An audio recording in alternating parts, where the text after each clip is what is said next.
You've got a Chinese mother and a Western mother, and there's a big oak tree. The Western mother lets the white kid climb up the tree right to the top, and the Chinese mother says, "Don't you even think about it." Hi, I'm Andy, And I'm Roger, and welcome to The Middle, where we try to have thoughtful conversations about awkward topics. on our search to find the middle. We're going to give you last week's news today. It's It's a slogan we should put on a t-shirt. Stop touching her! I am tonight announcing my candidacy. Taylor Swift. Look, my biggest issue with marriage is that I think that it's a fundamentally flawed institution that is built on the oppression of women. I will not be lectured about sexism and misogyny. Having truly rational conversations about controversial issues is risky these days. Andy, how you doing? Oh, pretty good. How about yourself? Yeah, not too bad. I was actually listening to this segment on Jay Shetty recently, and I know that we had a passing comment. I know we had this passing comment about him, and we're definitely not fans. But there's been this pretty much a simple puff piece on Jay Shetty. And I'm not sure which news outlet did it, but essentially this journalist started digging into his background and started to find all these holes, right? Like, so his whole origin story as a guru is that he went to, gave up a fast-paced career in finance and consulting and pretty much went to India to live like a monk for 3 years before coming back to modern society. And now he teaches everyone about all those philosophies and things. So he started kind of unwinding that and started to find out all these holes, and people came out of the woodwork saying that, he didn't actually go to India for that reason. He went there on holidays and all this kind of other stuff. And it got me thinking about, is it okay in like a modern society for people to kind of embellish? Is this like any different from someone exaggerating on a resume? To be honest, I don't think it's taken like this expose to work out that Jay Shetty's a snake oil salesman. Like, I get that he's like, he does this inspirational content on YouTube or whatever his platform is, but it's self-apparent. You only need to listen to it to realize he's full of shit. Well, what does it say about the fact that he's so successful though? And I know that's not that everyone else is full of shit. We're drawn towards the shit. But think about like the reach and where he sits in the current landscape of self-help. No matter how you look at it, this guy has skills, like communication skills, and he presents whatever he's putting out there. People are buying. Do you think he's any different fundamentally from someone like Oprah Winfrey? Like, because when she used to have her talk show, I mean, yeah, she had like a bit more substance. She had a machine behind her and all that. But like, there was a lot of like motherhood statements from Oprah as well. Well, I mean, that's also an interesting thing. Like, if you took away Oprah's backstory, would we still feel the same way about her? And I think at the moment, you'd have to say it wouldn't really matter, because she's become like her own force to be reckoned with, right? She's a force of nature in her own right. It doesn't really matter how she started now. She's so big. The proof is in the pudding sometimes. Like, I think take someone like Tony Robbins, right? He is the most successful self-help guru of all time. He's been operating for decades now. He still sells out venues. Everyone that you talk to that has been to his shows or exhibitions or whatever they are absolutely raves about it. Like, I actually haven't met someone who has been engaged in any kind of Tony Robbins content who hasn't come back a true believer. Have you been to a Tony Robbins conference? No, Roger? no, I haven't done the firewalk, actually. I haven't, but I know lots of people that aren't crazy or aren't susceptible to this easy manipulation as it looks like it from the outside. So it goes back to my point, there must be something to it, right? Like, there must be true skills there in some way, because the proof is in the pudding, it's in the outcome, right? Like, and in some ways, I would rather take, I'd rather take a little bit of evidence in kind of results than I would with breaking it down in a really scientific way sometimes, But it's actually not the thought or the structure of the ideas or the ideology that itself is deriving the benefits. It's people's commitment to do something and their commitment to get behind something and motivate them to do something that makes it successful. And, the reason I say this is because, I saw this clip of Tom Cruise saying how amazing Scientology is for him and what it can empower you to do and all this sort of stuff. And I think, well, yeah, like if you apply yourself to any set of ideas and you get behind it, as long as the ideas aren't, go and lay on the couch all day and smoke weed, right? You're going to be a more productive person, right? So it's not that novel that but I mean, I guess what you're saying is that the person is got this kind of, almost like Jesus-like kind of quality to them, but it's like the fraud thing.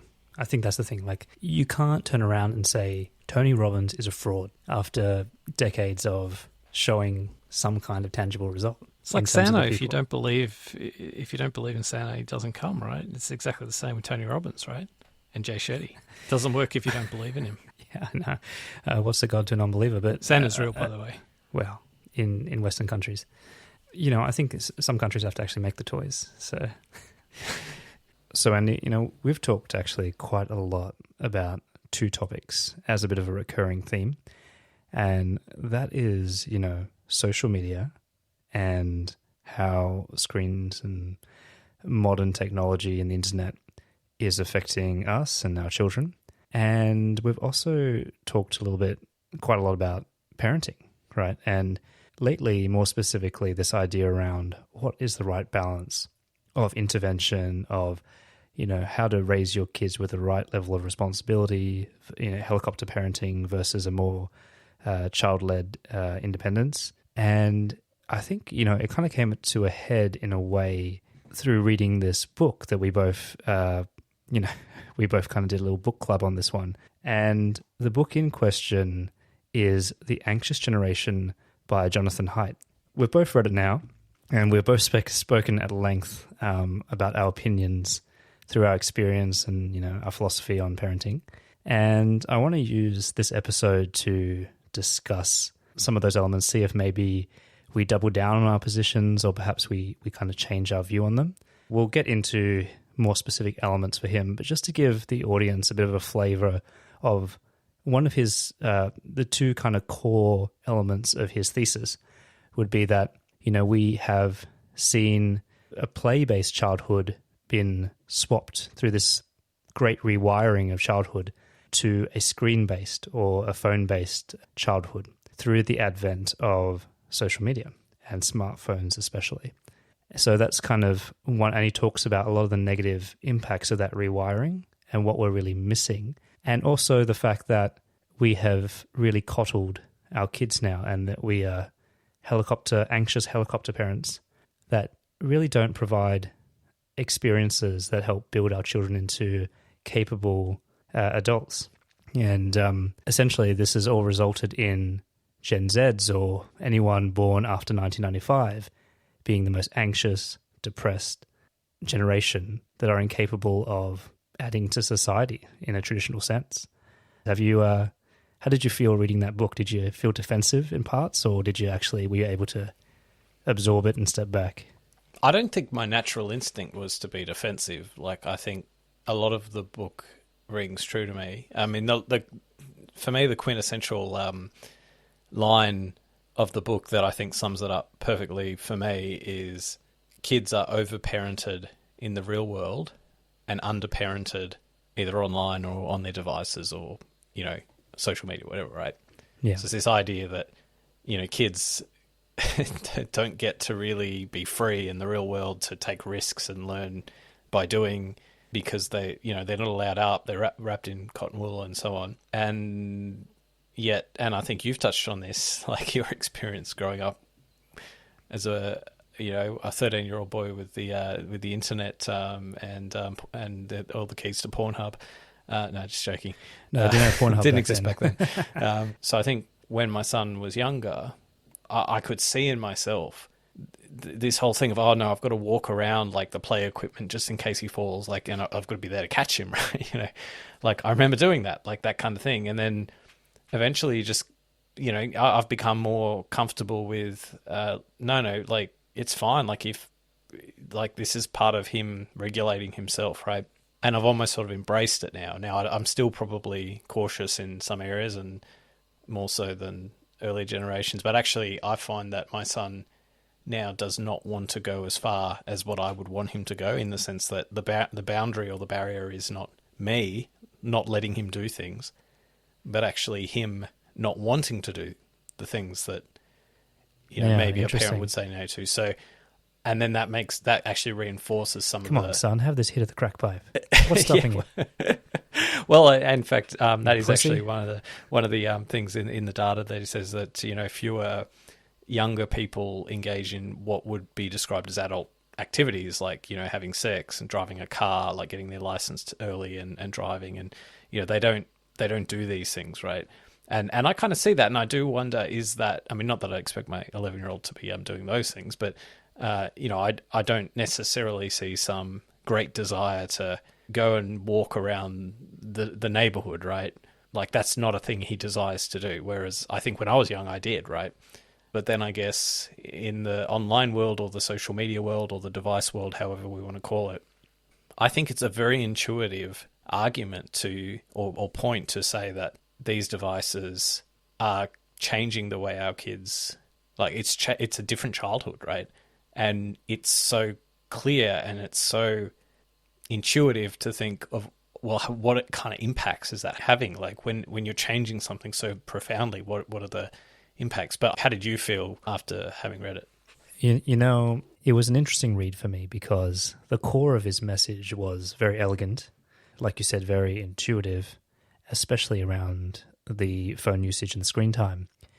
So, you know, he talks about all the negative impacts and why kids are susceptible to it and all that kind of stuff. And he's just nodding through it because it all just makes sense. And, you know, he has things around like not having social media accounts to your 16 and not having a smartphone to your, 14 or whatever like that. And all these things that you're just nodding your head and going, yeah, of course that makes sense. That makes sense. But reality is much harder for a lot of different reasons that we've spoken about. Now, when it came to the parenting thing, that's probably where I became a little bit more defensive, because I think that maybe it was the cultural differences that I see, and we've spoken about that. But all the things that he was talking about just didn't ring true to me from what I have seen and how it was being positioned. And so I kind of went a little bit defensive about that. I was trying my best to step back and just absorb what he was saying. But I do find that it's very hard with these books when they blow their load in the first few chapters, where the crux of their idea and concept is there, and then they spent the rest of the book, the next 20 chapters, trying to convince you. And it got to the stage where I was just like, I get it. I get it. You're giving me like one side of the story, but not the other part. Like, for example, right, even the core function of it, right? Like, so he talks about the anxious generation. Now, let's just think about that assumption for a moment. Is it really saying that all Gen Zs are more anxious and less capable than other generations? Because that's kind of core to his assumption, right? And I'm just not sure that that's going to turn out to be true. Well, right? I think what he's, and we maybe can get to this, but the data, he's basically saying from about 2010 onwards, there's been a very sharp increase in all of the things that you don't want, right? Whether it's anxiety, self-harm, major depression, all since 2010, which coincides with smartphones, basically. So I don't think he's necessarily saying they're incompetent or they're not going to achieve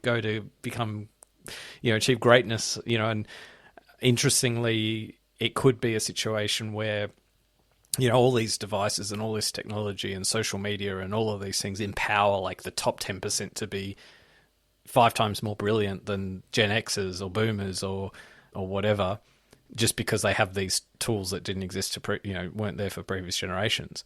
But that at least on these dimensions of loneliness, anxiety, depression, the average experience is worse. Yeah, and look, that's the part I'm challenging, right? Like, I just don't. I mean, every generation has something like a big hurdle to overcome, right? And I just don't know, are we getting kind of bamboozled by the data? And a lot of this data is self-reported.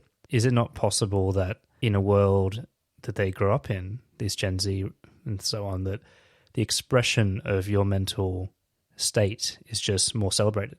I mean, I'm happy to concede the data, right? I'm happy to concede the point that these things have gone up. But I think what you're pointing to is like, well, yeah, but what's the actual cause, right? Is it that we're more alert to mental health that we tend to diagnose more readily than maybe we would have in the past is that our whole approach, society's approach to it, has changed in that we've become more accepting of differences in people's experiences, such that, yes, we will treat you and as opposed to just saying tough titties, like, get on with it. Like, don't take time off school to wallow in your sadness. Just come to school and get over it, kind of thing, which maybe was better for people's health, mental health. I don't know.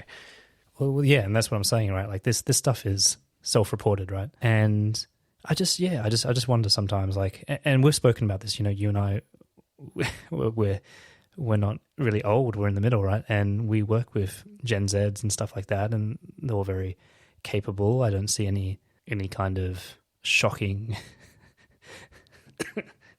kind of drop off in their human abilities, right? Like, so I mean, I understand that you could point to some element on the data. My question is, what's driving it, and will it even really matter when this generation matures? Well, they're already matured now, and is there a meaningful drop off, right? Like, so I just kind of question some of those assumptions, and I'm always skeptical when you try to take a whole generation and cast aspersions on them, right?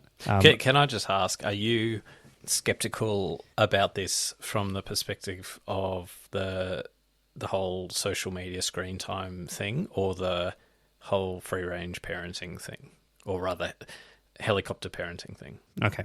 I would say both.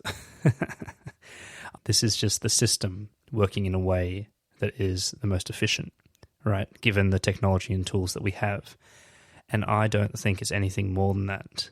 In the same way that, like, our parents' generation essentially were free to roam around without any adult supervision and play with harmful chemicals and lead paint and all sorts of things. There wasn't any conscious thing behind that. That was just the way the system worked back then, right? And the unique combination of attitudes towards small neighborhoods that knew each other, economics, all sorts of things like that, right? And I just think that it sorts itself out. Like, we're all very, very similar in terms of our ability, our IQ, our application, all this kind of stuff. And I just think that we just haven't understood the impacts yet. That's a part of it, right? I'm not saying that that's exactly what's happening, but when I'm reading this book and he's trying to get me to believe that Gen Zs are fucked, part of me is like, no, I mean, I work with Tom. He's great.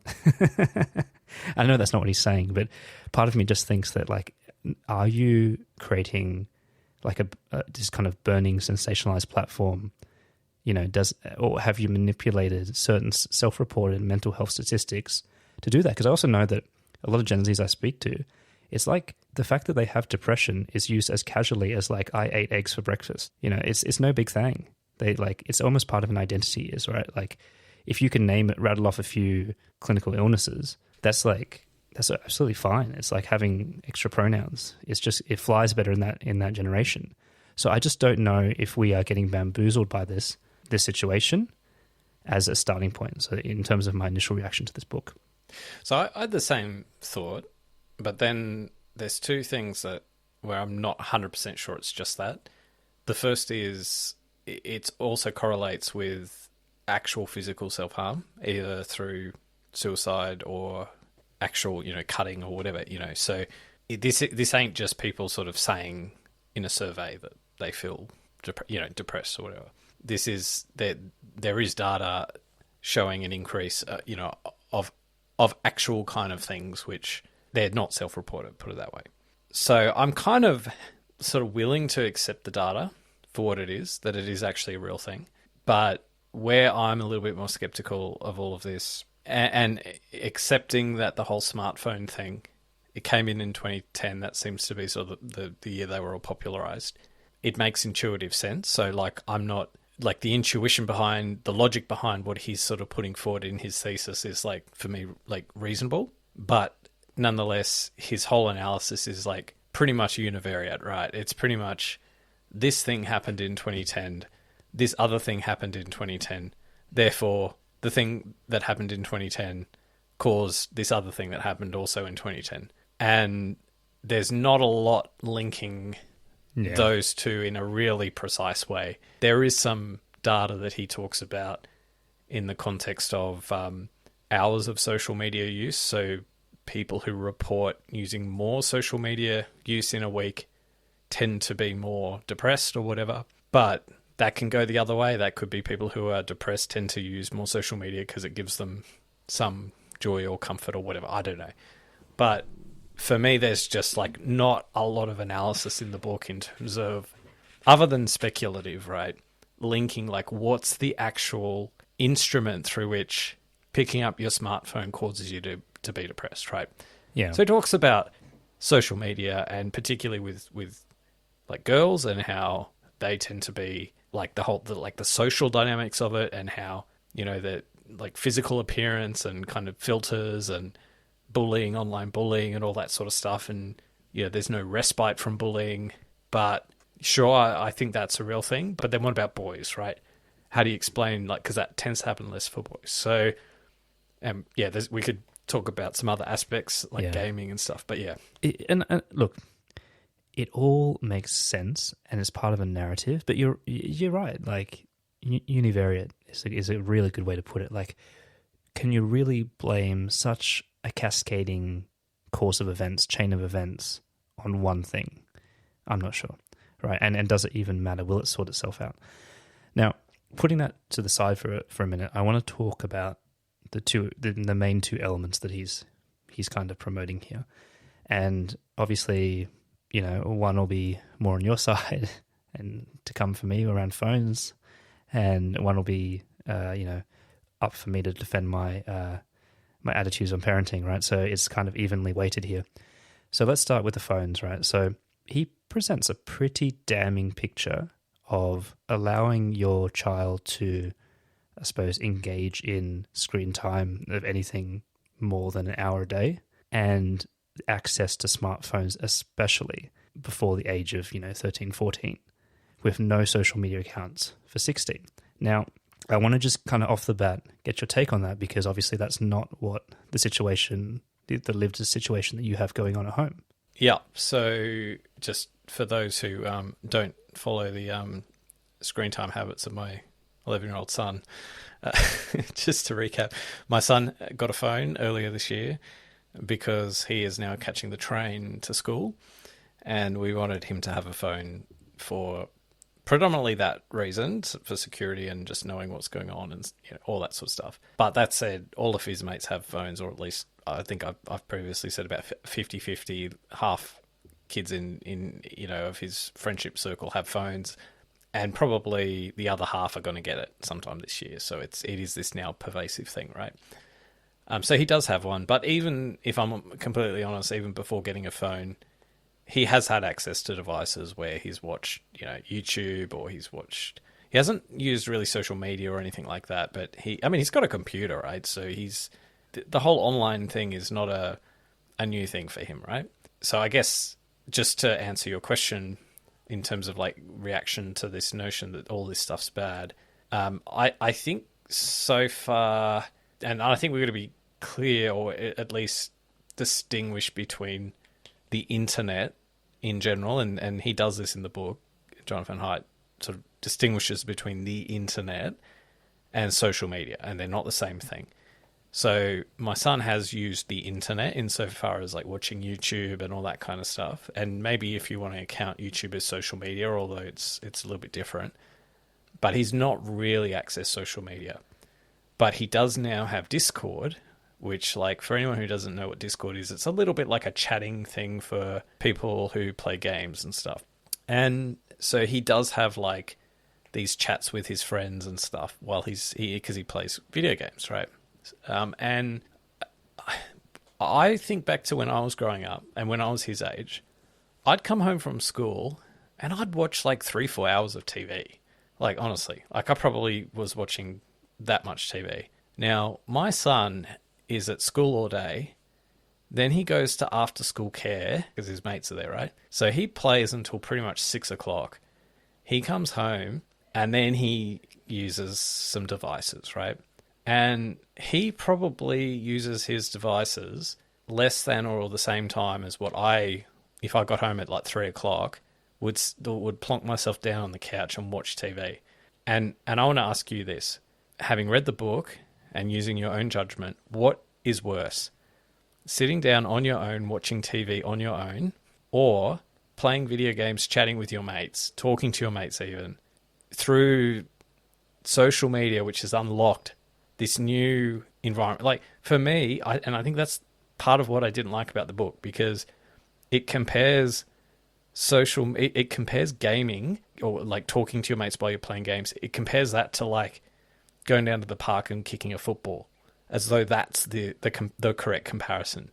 But the correct comparison with playing games and talking to your mates, it's not doing an activity with your friends. It's watching TV on your own at home. Like, so I'm going to defend parts of it, but as I said earlier, also some other aspects of it, and particularly now we're at the age where he might want to start joining social media platforms. I'd probably take on board a lot of the concerns, and definitely try and wait as long as we can before launching into new domains of the wild west of the internet.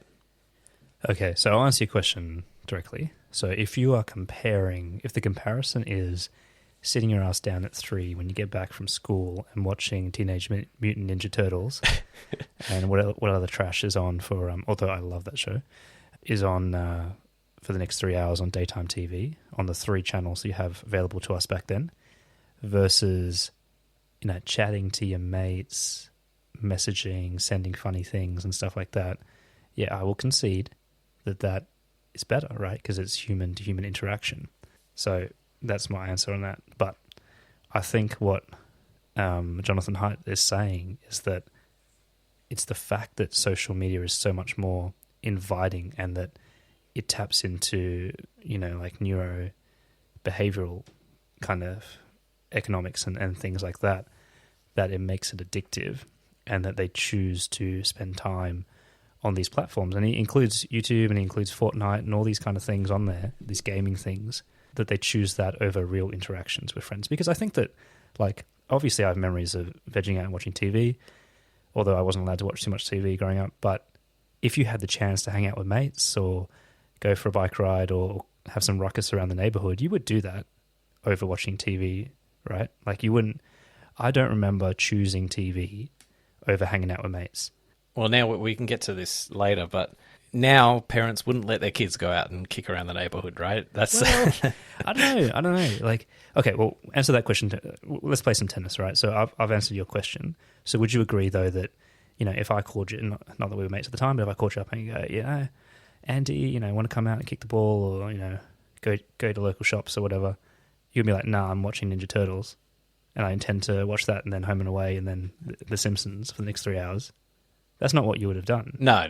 That's definitely wouldn't have happened. And I don't think I don't think my son's quite yet at the age where he's of an age where it's becoming a problem. Because for him, it's more video games, right? And they did say that in the book, though, that video games and pornography affects men or boys way more, and for girls, it's social media, right? But with the video game thing, it's more that he wants to play video games because his friends are on there now at this time, right? So he will be quite content doing something different, but then he'll get some message on Discord saying, oh, do you want to play this game, from his mates, in very much exactly the same way as you just said. Someone will, call you and say, oh, do you want to go and kick a football at the park or something? That exact same thing's happening, and then he'll want to go and play the video game. And I don't think that's as bad, but I'll tell you one thing that I do observe that I don't like, and I really actually don't like it, is this whole shorts thing, right?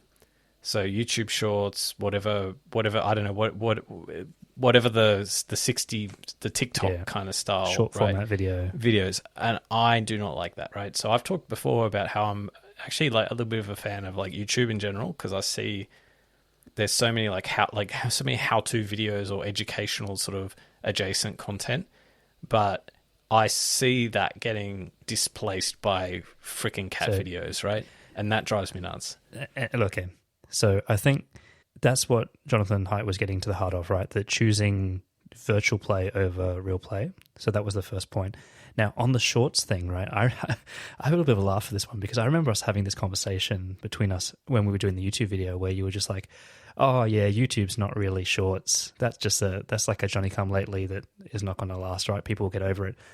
And what I've seen is like the total opposite, that people, especially kids, I guess, are being drawn into these short format videos.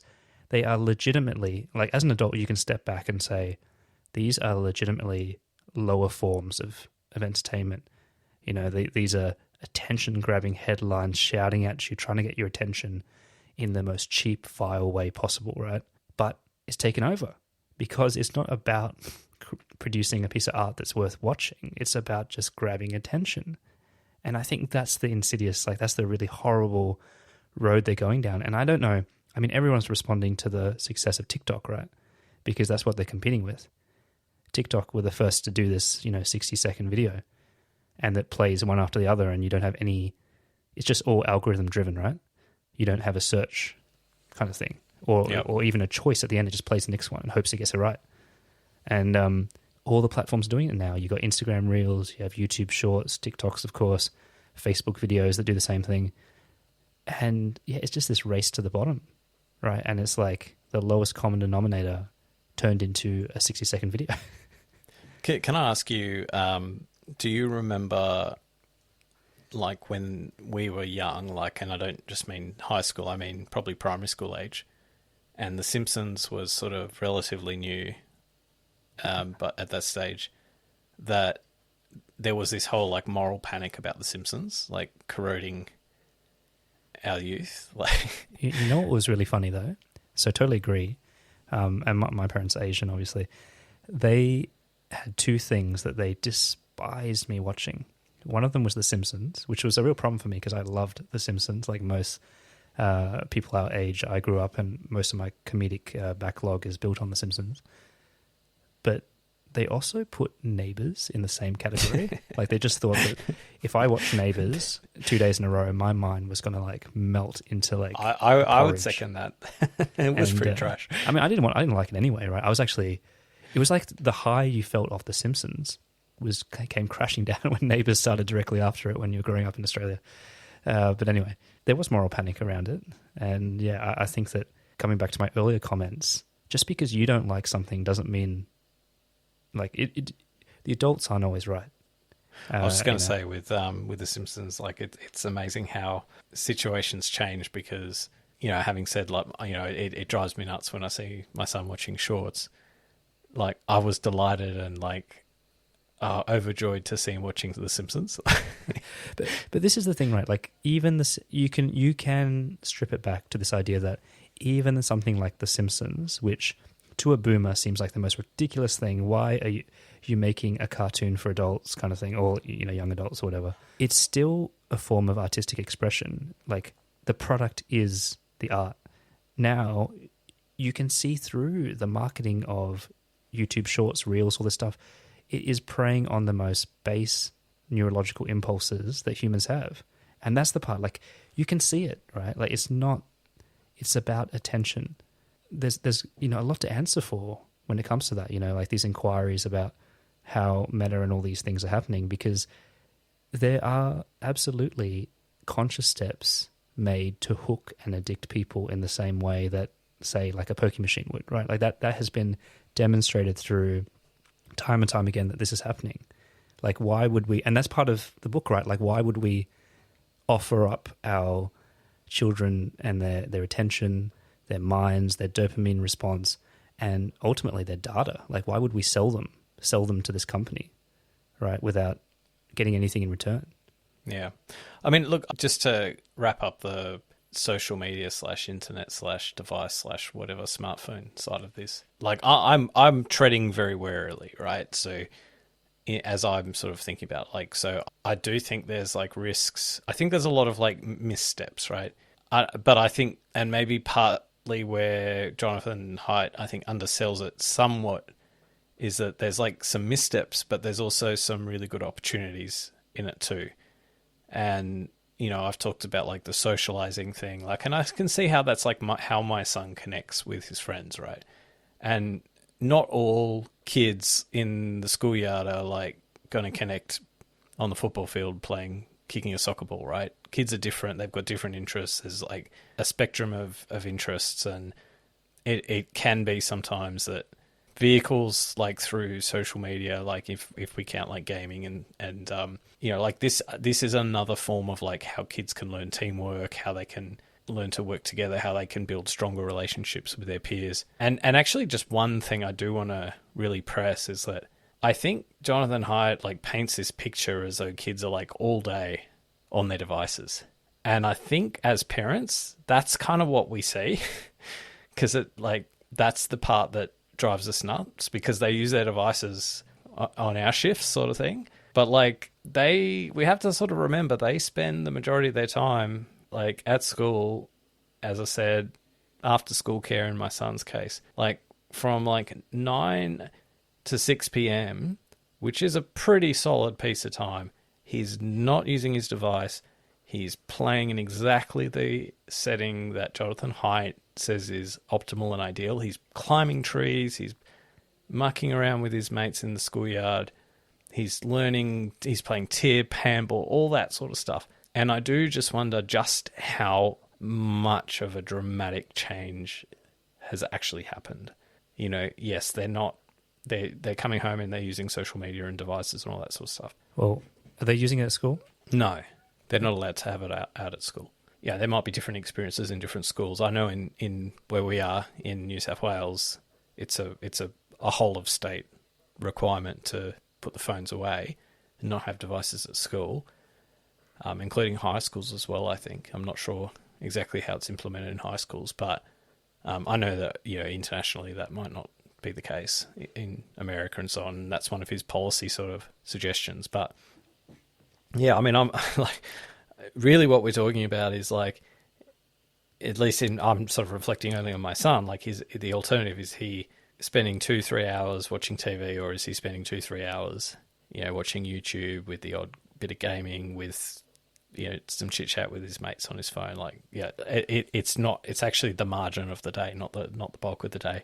And then, of course, on weekends is another story, though, right? Let's be honest, weekends is definitely like weekends, and it's funnily enough, it's I'm not sure when we'll release this episode, but it's school holidays right now, so that raises other challenges. But I think there's a lot of opportunity, but I definitely wouldn't be defensive about it. Like, I definitely wouldn't take the approach of like trying to justify like what we do currently without kind of self-reflecting on like, could we do better? Like, could we do differently? Or is it the best way to do it? Only that I think, unfortunately, as parents, sometimes you can't like plan your pathway. Like, you have to deal with obstacles as they come. Like, you've got to drive to the road. Like, you can't just follow the GPS without looking at the road. And I think that's, how it might be. No, very poetic.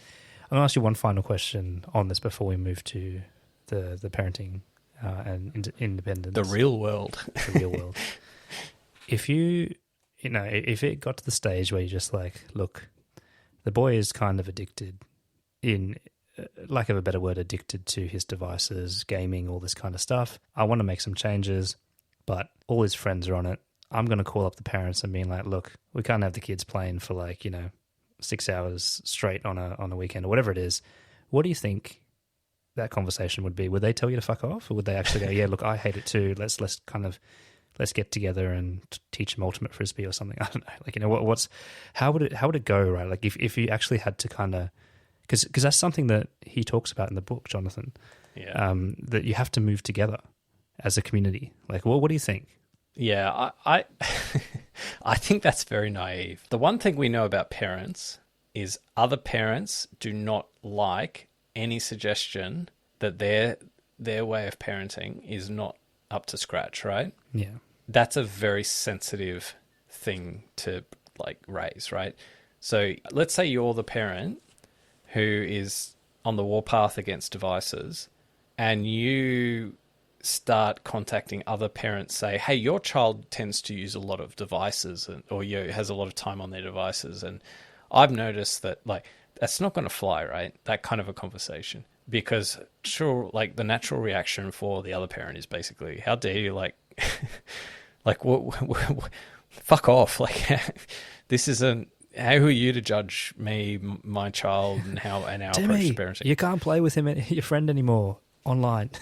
So I don't think that's a good policy recommendation. I don't think that's a good, like, I think if you can subtly do it, if you're having a conversation, let's say all the parents at a dinner party or something are having a conversation about how, they just hate the devices. And then, I think that could be a setting where you could say something like, actually, why don't we just all just stop them from using it? But you know what? Like, it's so true. Some of the stuff that Jonathan Haidt talks about in the book, it's so true about, like, once you've reached a certain level of, like, device use, it's very hard to walk back from that, right?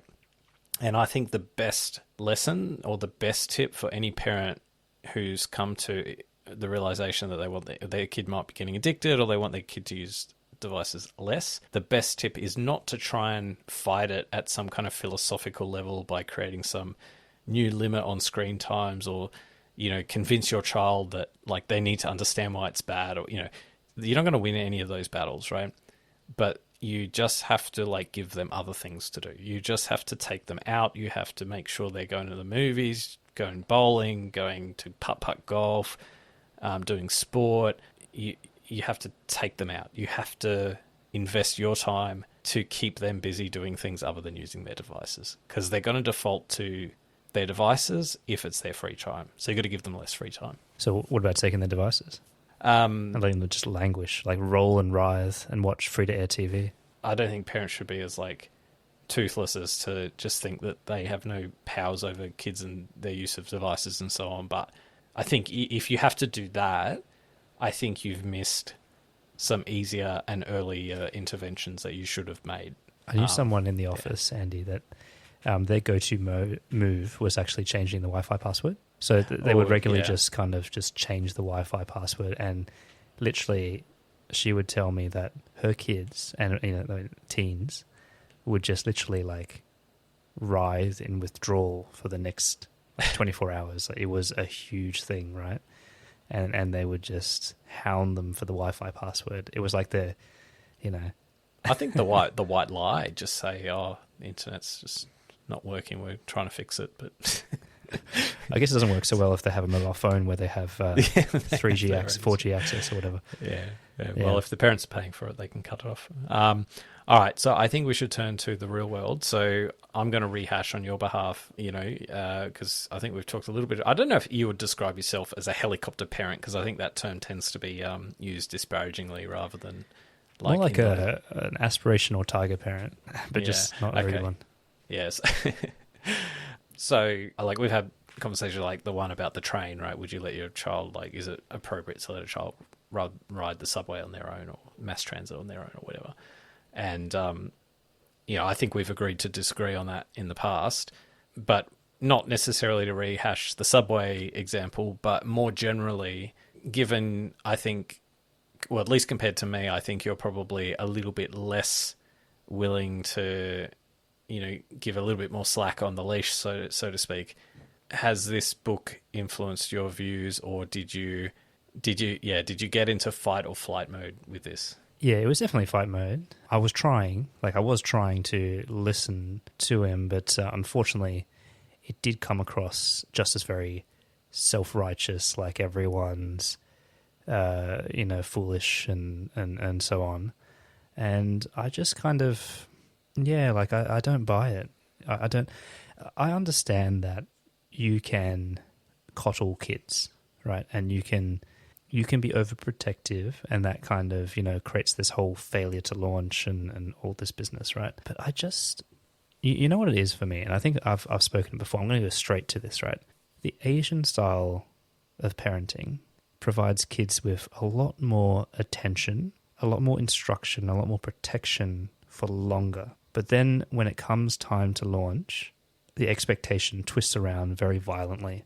And what I've seen from that model is achievement and success and measured and a respect for elders and all these kind of like things that actually we're striving for in this kind of younger generation.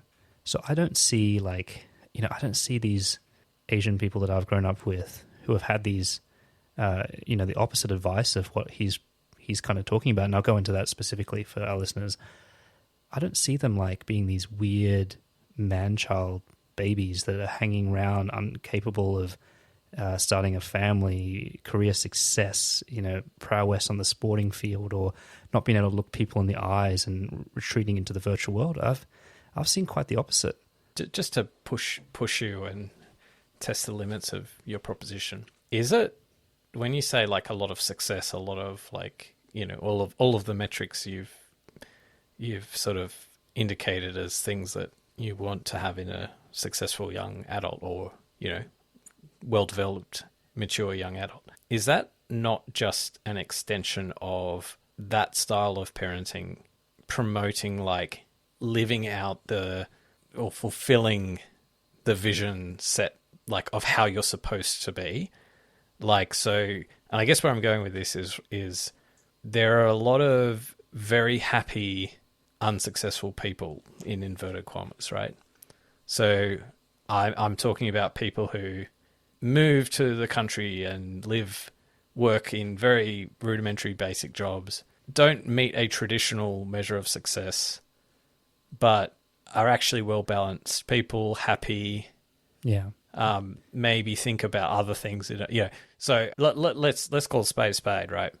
There's no doubt if you look today at, like, let's say high school graduates in Australia, just contain it to the Australian context, that if they come from an Asian heritage, tiger parenting, sort of that kind of, background, they're more likely to go to university, do well at university, land a good job after university, earn a higher income after university, have the 2.3 children, have a nice house, like all of those things, right?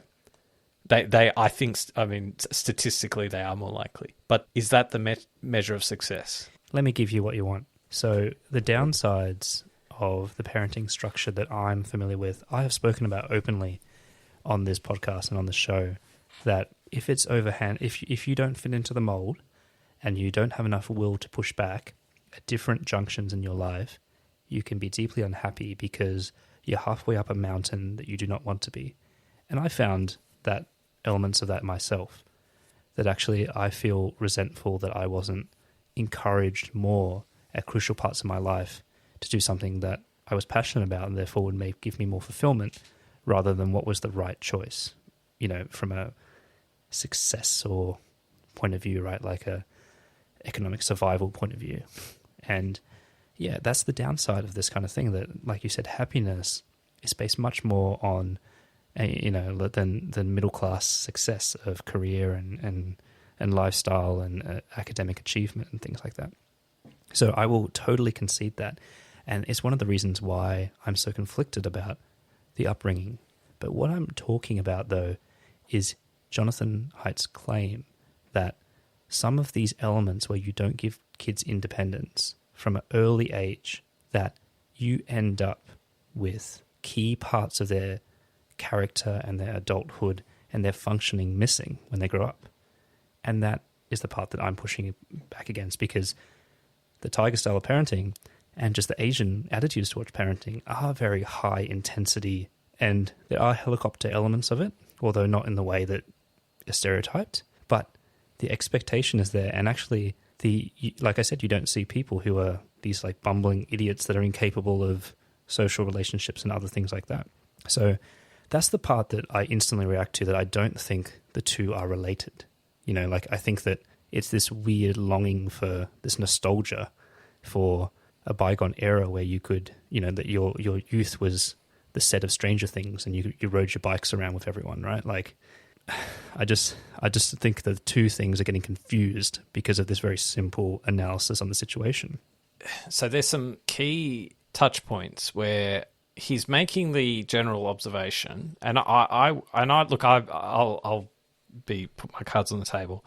This is the part of his book that, like, I do agree with, on the basis that development and learning happens through like trial, error, through it actually, that's actually how kids develop and learn. They learn by having experiences, failing, feedback, and it's a lot more nuanced. It's not instructional. It's getting feedback, because treating the other kid in the schoolyard in a bad way comes back to bite you. So you learn that lesson, and you maybe act differently to kids in the future. Or, you know, that time that you climbed that tree and the branch broke and you hurt yourself. So you'll be a little bit more like, this is how learning occurs, and especially for younger kids. And it helps them navigate social settings.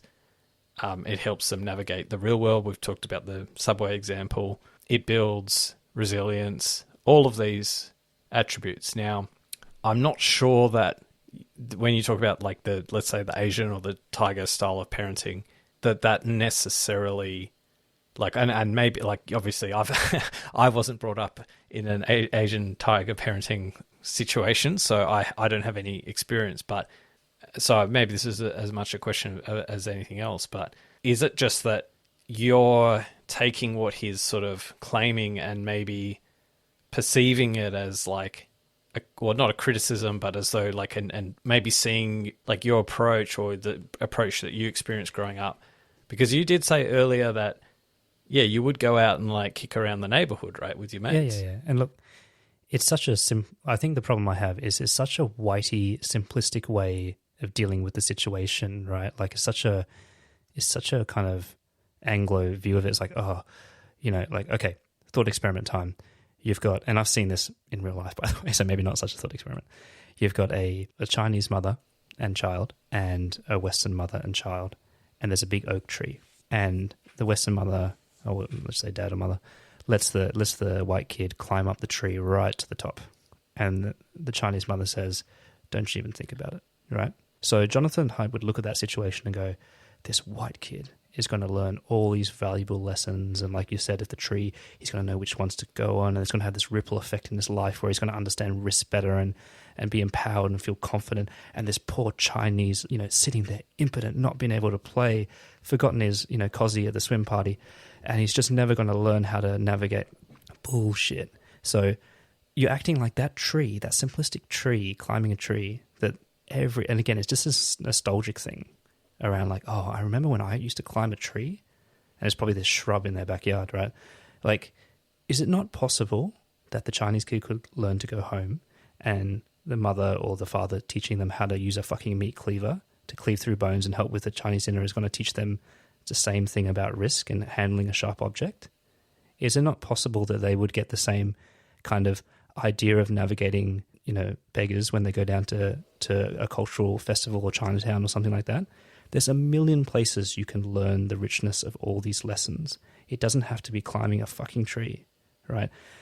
Now, I think that, and that's why I get so simplistic. It's about this kind of like riding the subway, all these like manufactured things of like where there can be threats. Like the Asian mentality is like, you can get that through a version of instruction, social connections, of which there are many in Asian kind of culture and community, and household activities and stuff. And when it's time to fly, you'll fly, baby. Like this idea of taking risk and so on is different. Like, okay, I'll make it personal.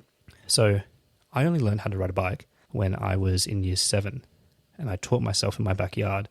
And I learned how to ride a bike in, no joke, from start to finish of owning my first bike, 20 minutes by myself. I remember being on a year 6, I think year 5 camp or something, and they literally had this bike course set up. And I didn't know how to ride a bike. So I literally had to like, just kind of like sit and watch, right? And at the time I was like really upset, right? But looking back, like, again, that's a lesson, man. That's a lesson in resilience right there. And I went on to have a normal high school experience of like, I used to ride my bike all the time, and I got up to some pretty fucking dangerous shit that my dad would literally be angry at me to this day if he knew exactly what I did on that bike and how I rode it and what we did. But look, like I'm just saying, like these things come in their own time. These are swings and roundabouts, different styles of parenting. They often lead to the same place, right? And I think that this simplistic view of, oh, this poor Chinese kid who never learned to ride a bike, he's going to be hampered in some kind of way. It's all bullshit, man. So, Roger, I'll address the more substantive element of your feedback, but I can't help but remark that is you learning to ride a bike as an older kid. Could that in any way explain that time where you fell off your bike and broke your wrist? Oh yeah, I actually haven't even thought about that. But now I want to address your earlier points, right?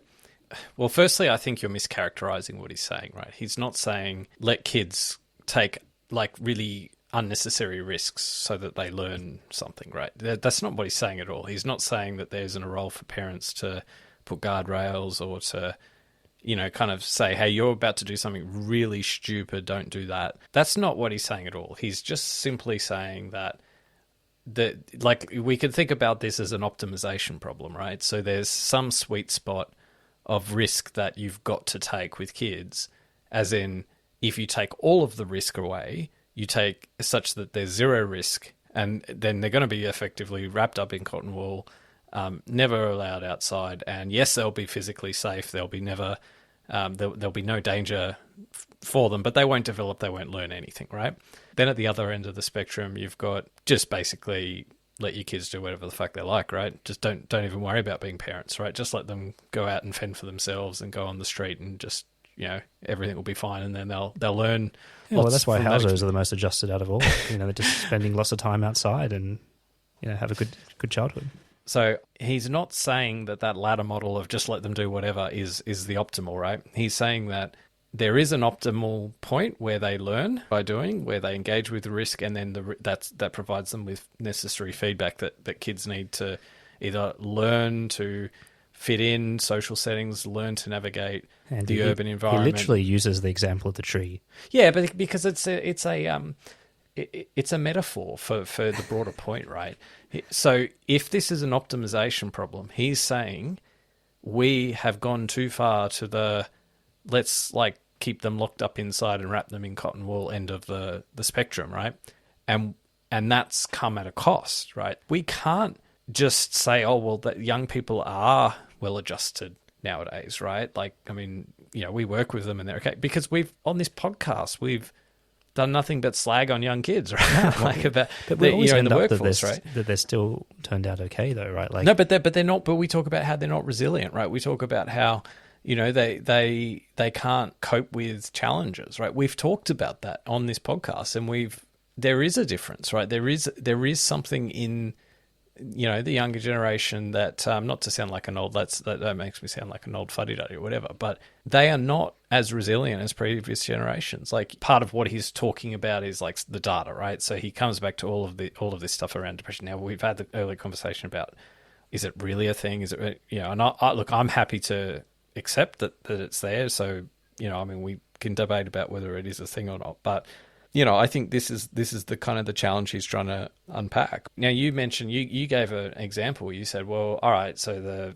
the kid climbing the tree, the Asian kid goes home and, cooks dinner using a meat cleaver, right? But that's exactly the kind of thing Jonathan Haidt's talking about that they should be allowed to do, right? Because now he's used the tree, but that's a metaphor for the approach. But letting a kid cook, letting a kid use tools, dangerous tools, letting a kid go to the city, even if they're with their parents, to understand this urban environment and that there's risks and dangers, and actually exposing them, even if it's guided, right, with parents, but exposing them to that, to learn those lessons. That's what he's talking about. He's not saying, oh, it has to be done in the, he's American, so, the good old American way kind of thing. There's different forms of this in different cultures and different cultural approaches to parenting, right?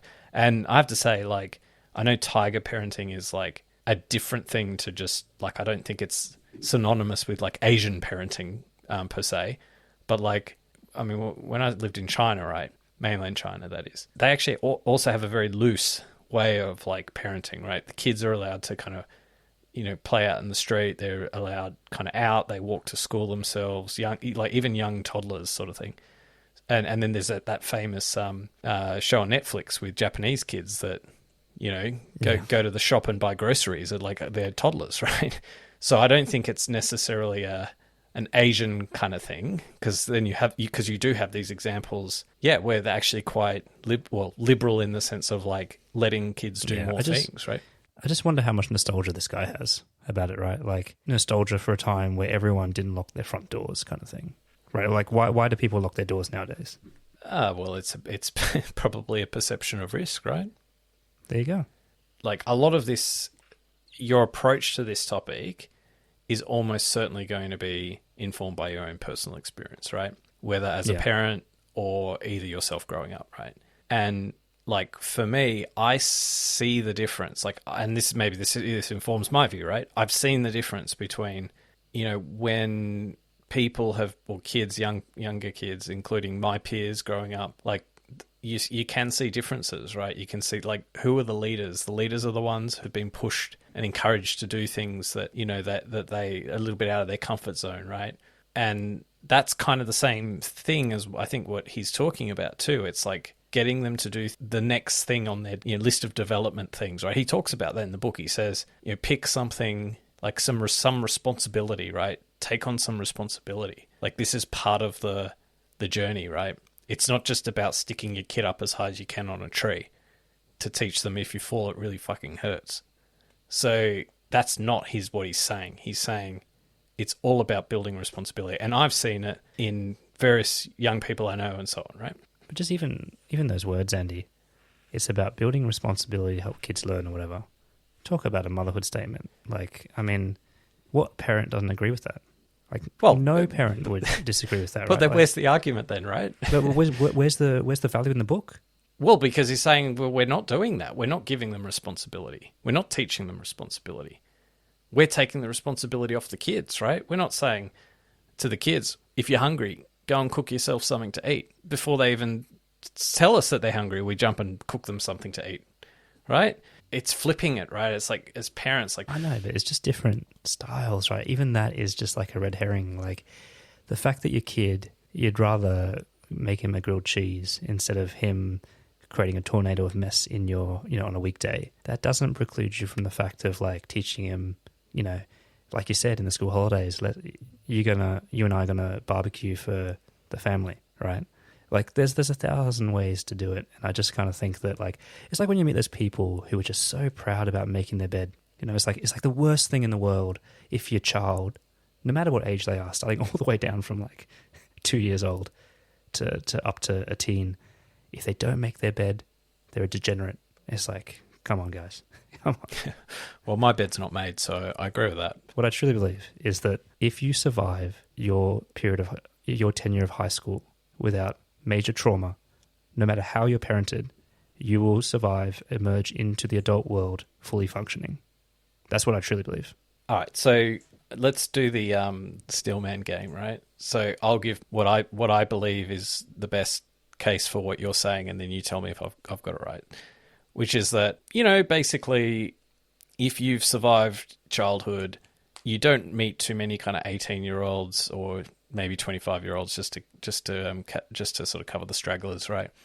Who can't do the basics, that can't feed themselves, can't take themselves to work, can't get a job if they're willing, and so on and so forth, right? And that whether they caught the subway as a 9-year-old or caught the subway for the first time as a 15-year-old is almost a moot point. They eventually learned to ride the subway, and such that they could do all of those things, right? And that, like, it can be a little bit of like a cop-out to sort of say, the reason I'm not going to be a bit more hands-on in parenting is because, I'm going to teach them responsibility or whatever. But really, it's because you're fucking lazy, right? Almost. Well, I'll try not to use that tag this time, but I have used that in previous conversations. And that, like, if you invest the time with your children, teach them, then you're going to, like, essentially build good, well-balanced young people who are responsible and tick all the boxes that we want them to achieve. Is there anything I've kind of missed or mischaracterized? Agree. Like a good Asian boy, you've got an A, but there's always room for an A+. and I think that I'm going a step further to say that there are cultural elements, and not like, okay, let's just leave Asians out of this at the moment because there's some kind of like Asian lover here, which is not the case. I'm overcompensating for my own abilities. Let's go Italian. The typical, stereotypical, down and dirty, filthiest mama's boy you've ever seen, right? Like the mum's doing everything, like doting over him, like feeding him, topping his plate up, wiping his ass, pressing his underwear, laying it out in the bed. Even he will turn out to be a functioning adult, and whoever he marries will whip the shit out of him faster than he can even turn around and call for his mum, right? Like, I just think that all that stuff is stylistic. You get your lessons where you get them. You survive into adulthood without significant trauma, you're going to be okay. All right, so I'm going to give where I disagree with that. And I think, like with a lot of these things, it's not like black and white. Like, I completely disagree with that proposition. So I probably do agree with a lot of what you've said. So, for example, if you talk about, let's take the subway one, right? I think it is probably absolutely the case that a person who learnt to ride the subway as a 15-year-old is not really more likely, let's say as an adult, to get lost on the subway network than someone who started riding as a 9-year-old, right? Like, there's no dividend from starting early, right? So at a superficial level, I agree with that. However, just see more public masturbation, so he's just more streetwise. But what I would say is that at the margin, and sometimes that's what we're talking about here, we're talking at the margin. We're not talking about like fundamentally revolutionary, like horribly, like this generation's all screwed because they weren't riding the subway as 9-year-olds. But at the margin, the 9-year-old who was riding the subway, as a conscious decision of the parents, as opposed to just they didn't give a shit about the child, right? And they just didn't want to drive them to wherever they needed to go. If it was a conscious decision to build responsibility and all of that, then at the margin, that child who has, and that's just one thing, subway is one thing, but it probably, they have been doing all the other things as well. They've been cooking for themselves, making meals, taking responsibility. They've been pushed to take on new things and do new things. That at the margin, that kid that's grown up with all of those conscious efforts to build their responsibility is more likely to be successful in life, in the sense that they're more resilient, that they can deal with challenges, they have experience in social settings, they know how to navigate the world because they've been exposed to the world more.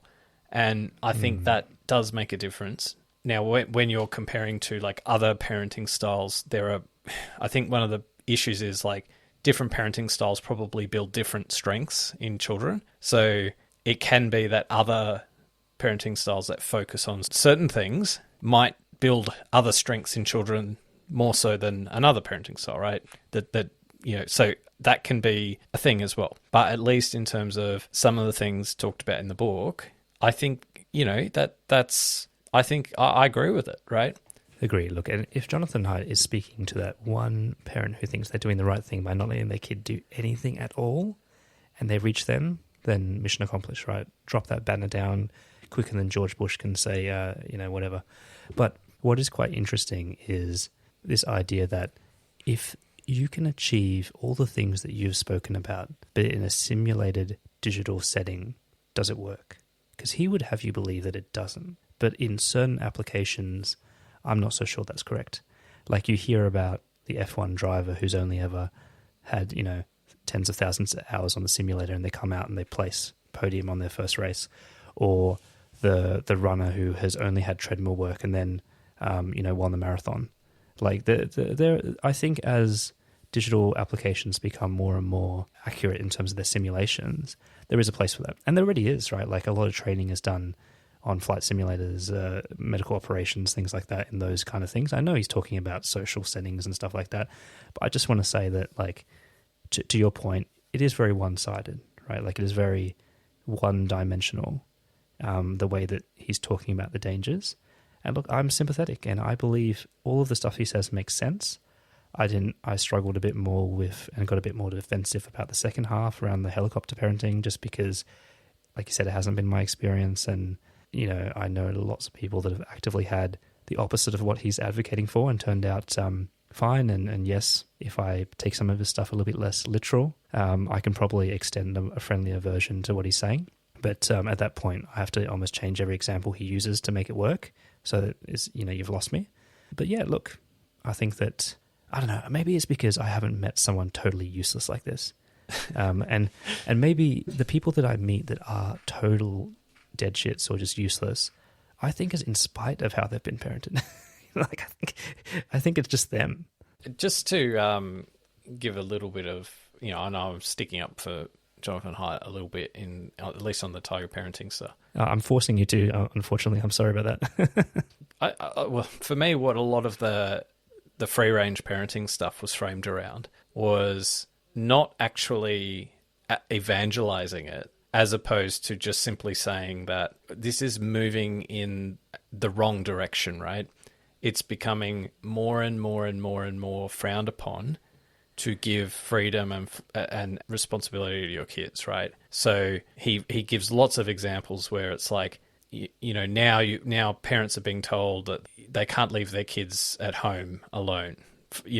Quite old kids actually. Yeah, death of the babysitter, that kind of thing. Yeah, and that there must be rules for kids playing tip in the playground, right? As opposed to letting the kids figure out their own rules. This is what he's saying. He's saying the trend at the moment is to interfere with kids who would come up with their own way and be given responsibility, including legislative changes that penalize and punish parents for doing things that is actually, in his school of thought, a good thing to be doing. Yeah, and I just agree with that. And it's as much about momentum and calling out momentum change, as opposed to saying, if you don't do it my way, you're a bad parent. You would be forgiven to say that I thought this book was rubbish, but that's not true. I actually have already implemented some suggestions, and little challenges, even in the shopping centre. Is that why I saw kids. your kids at the top of that big tall tree? Never. You'll never see that. No, that's not true, actually. But it's always rock climbing. We do rock climbing. Without a harness? No bouldering. But it gives you a really bad wedgie if you fall off, and you can smash your face on the rocks.